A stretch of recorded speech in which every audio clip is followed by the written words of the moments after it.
बिस्मिल्लाहिर रहमानिर रहीम। हे समस्त जगतबासी, आज आमी शामीम आली चिश्ती आपनादेर सामने जे आलोचनाटी निये हाजिर हलाम से आलोचनाटी अवश्यई खेयाल करे शुनबेन।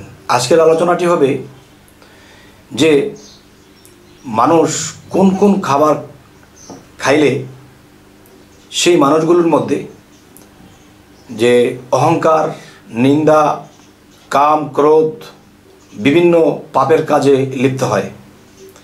যেই যেই খাবারগুলো খেলে মানুষ বিভিন্ন পাপ কাজে লিপ্ত হয় এবং অহংকার বাড়ে, রাগ বাড়ে, মিথ্যা বাড়ে, লোভ বাড়ে এবং চোখের দৃষ্টিশক্তিও খারাপ দিকে কাজ করে। তো আজকে এই আলোচনাটি করব যে কোন কোন খাবার খেলে মানুষ পথভ্রষ্ট হয়, মানুষের সুন্দর দেহটা দেখা যায় আপদে কুপদে চলে যায়। তো অবশ্যই খেয়াল করে শুনবেন। দেখেন যে গরম কি জিনিসগুলো। প্রথমত গরুর মাংস, মহিষের মাংস, হাঁসের মাংস, বিভিন্ন মানে মোট কথা মাংস বলতে এবং মাছ বলতে যে কোনো প্রাণীর মাংস, মাছ এগুলো খাওয়া যাবে না। আচ্ছা, যদি বলা হয় আল্লাহ কি এটি খাওয়ার নির্দেশ দিয়েছে না? হ্যাঁ, খাওয়ার জন্য হালাল নির্দেশ দিয়েছে। তবে কেউ যদি চায় যে সূরা সাফফাত, সূরা ইনসিনার মধ্যে আল্লাহ বলছে তোমরা যখনই অবসর পাও সাধনা করো। যদি সাধনার মধ্যে আল্লাহকে লাভ করতে আমার ৩৬ বছর লাগে, তাহলে দেখা যায় কোনো মানুষ ১২ মাস লাগবে না, ৬ মাস লাগবে না। যদি কেউ নিরামিষ খাদ্য খায়, এর মধ্যে পেঁয়াজ, রসুন, গরম মশলা বিভিন্ন এই জাতীয় খাবারগুলো যখন বেশি খাবে, তবে আজকে মনে রাখতে হবে আজকের এই আলোচনাটি কার জন্য? সাধকের জন্য, যারা আল্লাহর পথে সাধনায় আত্মনিয়োগ করেছে এবং সে আত্মজগতে প্রবেশ করবে, আল্লাহ সাক্ষাৎ লাভ করতে চায়, এমন ব্যক্তিদের জন্য আজকের এই আলোচনা। সামাজিক মুসল্লি আছে, নামাজি আছে, সামাজিক যারা আছে এদের জন্য কোনো বাছ বিচার নেই।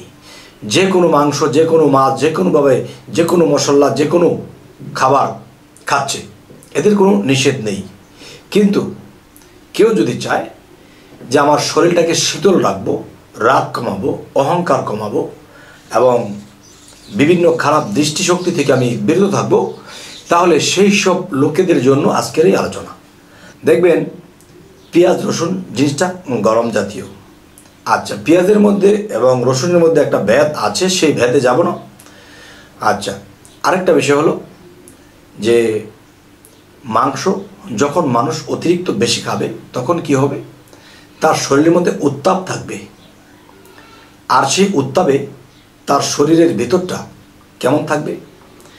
যে উচ্ছৃঙ্খল কাজ করবে, ফুট করে একজনকে কিছু বলে ফেলবে, হুট করে কোনো দিকে খারাপ দৃষ্টি করে ফেলেছে, হঠাৎ করে রাগ উঠে গেছে, আর কারোর প্রতি আপনার অহংকার জেগে গেছে, তখন দেখেন অহংকার কিন্তু পতনের মূল।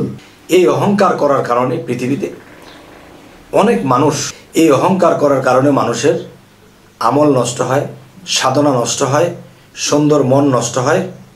এবং আরও একটি বিষয় হলো, হযরত ঈসা আলাইহিস সালাম একটি কথা বলেছেন, তিনি কিন্তু শ্রেষ্ঠ নবীদের মধ্যে তিনি একজন। তিনি একটা কথা বলেছেন, সেই কথাটি হলো কি, যে দেখো তোমার এই হাত আছে, এই হাত দ্বারা তুমি একটা পাপ করেছো, তো এই হাত দ্বারা পাপ করার থেকে তুমি হাতটা কেটে ফেলে দাও, তাহলে এই হাত দ্বারা তোমার পাপ হবে না। আর এই হাতের পাপের জন্য তোমার সর্ব অঙ্গ দোজকে জ্বলতে হবে।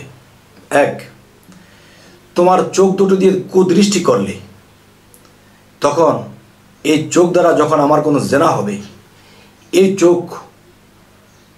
চোখ যখন আমাকে পাপ করাবে, তখন এই চোখের জন্য আমার সর্ব অঙ্গ দোজকে নিক্ষেপ করা হবে। যে আরও বলা হয়েছে যে কান দ্বারা আকথা কুকথা শুনেছ, এর জন্য তোমার পাপ হয়েছে, এই পাপের কারণে তুমি দোজকে নিক্ষেপ করা হবে। তো এই কানের জন্য যদি আমাকে দোজকে নিক্ষেপ করা হয়, তাহলে এই কান না রেখে কানকে বন্ধ করে দেওয়া বা কেটে ফেলে দেওয়া উচিত। এই কথাগুলো তিনি বলেছেন। আর হযরত মুহাম্মদ সাল্লাল্লাহু আলাইহি ওয়াসাল্লাম বলেছেন কি, তোমার হাত পা চোখ নাক কান সমস্ত কিছু থাকুক, কিন্তু তুমি আস্তে আস্তে শুধরিয়ে নাও, তুমি নিজেকে শোধন করে নাও। কিভাবে? দেখেন, আমরা যখন অতিরিক্ত মাছ মাংস মশলা বা বিভিন্ন এমন কিছু খাবার আছে যে খাবারগুলো খেলে আমাদের শরীর উত্তেজনা হয়, আমাদের শরীরের মন এমন একটা অবস্থা হয় যে লোভান্বিত মন হয়ে যায়, যেদিকে তাকায় লোভ সৃষ্টি হয়। নারীর দিকে তাকালে, বাড়ির দিকে তাকালে লোভ হয়, একটা বাড়ি করতে পারতাম, এই নারীটাকে পেতাম এবং এই খাবারটা খেতে পারতাম। তাহলে বিভিন্ন পাপ ভিতরে সেই উচ্ছৃঙ্খল সৃষ্টি হয়, সেখান থেকে এগুলো সৃষ্টি হয়। তখন কিন্তু এই সর্ব অঙ্গ আমার দোজখে নিক্ষেপ করে দিবেন আল্লাহ। তাই আমি বলতে চাই, হে জগতবাসী, হে সমস্ত জগতবাসী, যে আমরা যদি এই খাবারগুলো বেঁচে চলি, তবে আপনারা যারা মোল্লা মুন্সি আছেন, যারা মুসল্লি আছেন, তারা হয়তো আমার উপর একটু রাগ করতে পারবেন। সেটা কি, যে আল্লাহর নির্দেশ আমরা এটা খেতে পারবো। দেখেন, আল্লাহর নির্দেশ করেছে একটা জিনিস তো জানেন, খানা, মানে যে খাবারটা খায় মানুষ, এটার নাম খানা। খেতে বলেছে, নাও করেছে, কিন্তু সর্বসাধারণ তারা বোঝে না। আর যারা আল্লাহর পথে সাধনায় নিজেকে আত্মনিয়োগ করেছে, তাদের জন্যই বলা হয়েছে তোমরা এটা খাও, ওটা খেয়ে না। আর এটা খেলে কি হবে আর ওটা খেলে কি হবে? যেই খাবারে আমার শরীরে উত্তেজনার সৃষ্টি করবে, তখন আমি নামাজে বসলে আমার মন ঘুরতে থাকে, মন অশৃঙ্খল অনেক দিকে ঘুরতে থাকে। আর সাধক যখন ধ্যানের জগতে বসে, আর সেই ধ্যানের মধ্যে বসে তার মন বিভিন্ন জায়গায় চলে যায়, কিন্তু আল্লাহর দিকে মন থাকে না। তখন কি হয়? এই উচ্ছৃঙ্খলার কারণে তার ইবাদত হচ্ছে না, সাধনা হচ্ছে না, যার ফলে তিনি আল্লাহকে লাভ করতে পারছে না। তবে হে সমস্ত জগতবাসী, জানি না আজকের কথাগুলো আপনারা কি মনে করবেন।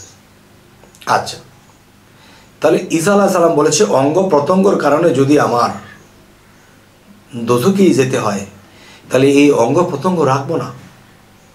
এটা হলো এক ধাপের কথা। আর হযরত মুহাম্মদ সাল্লাল্লাহু আলাইহি সাল্লাম তিনি আমাদেরকে বলেছেন, তোমরা হাত কান চোখ নখ মুখ সমস্ত কিছু তোমরা শুধরিয়ে নাও। আর শুধরাতে হলে কি করতে হবে? শুধরাতে হলে আমাদেরকে নিরামিষ জাতীয় খাবার খেতে হবে। যতদিন সাধনা করবেন ততদিন পর্যন্ত নিরামিষ খাদ্য আহার করবেন। আচ্ছা, তো এখন যারা আমাকে পেঁচ দেবে, তো আল্লাহর নির্দেশগুলো খেবো না, খাও, কিন্তু নিষেধ নেই। যেমন বলা হয়েছে, একটা রাস্তা দোজখের, আরেকটা রাস্তা বেহেশতের, আরেকটা রাস্তা আত্মার মুক্তির। এখন তিনও রাস্তা দিয়ে যাওয়ার হুকুম আছে। এখন আপনি কি দোজখের রাস্তা যাবেন, বেহেশতের রাস্তা যাবেন, মুক্তির রাস্তা যাবেন? কোন রাস্তা যাবেন আপনি? তিনও রাস্তা খোলা আছে, তিনও রাস্তায় যাওয়ার হুকুম আছে। এখন আপনার জ্ঞান মস্তিষ্ক খাটিয়ে আপনি নিজেই বলবেন, না বাবা, আমি বেহেশতের পথে যাব, আমি দোজখের পথে যাব না। ওটা তো ঠিকই বুঝেছেন। এই জন্য বলা হয়েছে খানা, খাইলে খাও, না খাইলে না খাও। তার মানে খানা, খা আবার না। তার মানে একদল এটা খাবে, আরেক দল না, এটা খাবে না। আচ্ছা, মানুষ ছোটবেলা থেকে খেতে খেতে 12 বছর 15 বছর 20 বছর তো অনেক খেল। এখন যখন মুর্শিদ ধরা হয়েছে, এখন মুর্শিদ যখন নিরামিষ খাদ্য খাবার অনুমতি দিয়েছে, তখন নিরামিষ খাবার খেলে আমি সাধনায় দ্রুত আগাতে পারবো, সাধনায় দ্রুত আমি আল্লাহকে লাভ করতে পারবো। আচ্ছা, তো আজকের এই আলোচনা আমাকে অবশ্যই কমেন্ট করবেন যে আপনাদের কি ভালো লাগলো না খারাপ লাগলো। যদি ভালো লাগে আলহামদুলিল্লাহ, আর যদি খারাপ লাগে তো আমাকে বলবেন, আমি আবার পরবর্তীতে বুঝিয়ে বলার চেষ্টা করব। তো আমাদের চ্যানেলটিকে সাবস্ক্রাইব করে নেবেন, পরবর্তীতে যেন ভালো আলোচনা দিতে পারি। তো সকলেই ভালো থাকবেন। আল্লাহ হাফিজ।